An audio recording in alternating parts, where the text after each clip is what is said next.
नमस्कार शेतकरी मित्रांनो, आज 9 मार्च थोडक्यामध्ये आपण बाजारभावाची चर्चा करणार आहे.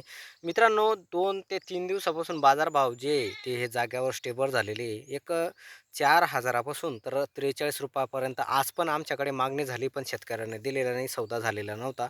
म्हणजे 41, 41.5 चे पण मागणी होत पण मग काल सिल्लोड तालुक्यामध्ये अ, एक 43, ₹43.5 चा पण सौदा झालेला आहे. त्याची काढणी आज उद्या 2 दिवसामध्ये होणार आहे. त्या सौद्याचा पण आपल्याकडे व्हिडिओ येणार आहे. ते पण आपण अपडेट इथे देणार आहे. तर मित्रांनो, आज दिनांक 9 मार्च 2026 चे अपडेट जी आहे ती स्थिर झालेले आहे बाजार थोडेफार प्रमाणामध्ये. आणि आज पुन्हा एकदा सांगतो, मंडीचे जे बाजार आहे मित्रांनो, मंडीचे बाजार आजसुद्धा प्लसमध्ये आहे. पण काहीतरी कृत्रिम मंदी आणण्याचा प्रयत्न इथं चालू आहे मित्रांनो. मित्रांनो, तुमच्याकडे काय भाव चालू आहे कमेंट करून नक्की सांगा आणि जास्तीत जास्त व्हिडिओ शेअर करा आणि तुमच्याकडे काय सौदे झाले, काय व्यापारी मागतंय ते पण सांगा.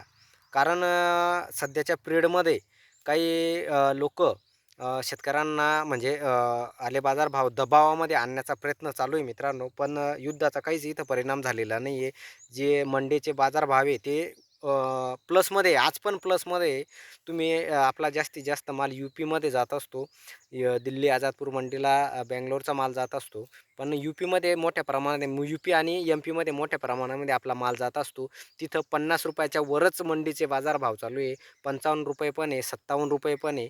तर मित्रांनो, तुमच्याकडे काय भाव चालू आहे कमेंट करून सांगा आणि शेतकऱ्यांनी विचारपूस करूनच माल द्या. टप्प्याटप्प्याने माल द्या. मी नेहमी सांगत आलेलो आहे. 4,000, 41, 42, ₹43 तुमच्याकडे जर 2 एकर असेल तर 1 एकर द्यायला काही हरकत नाही आहे. तर मित्रांनो, व्हिडिओ कसा वाटला कमेंट करून नक्की सांगा. जय जवान, जय किसान.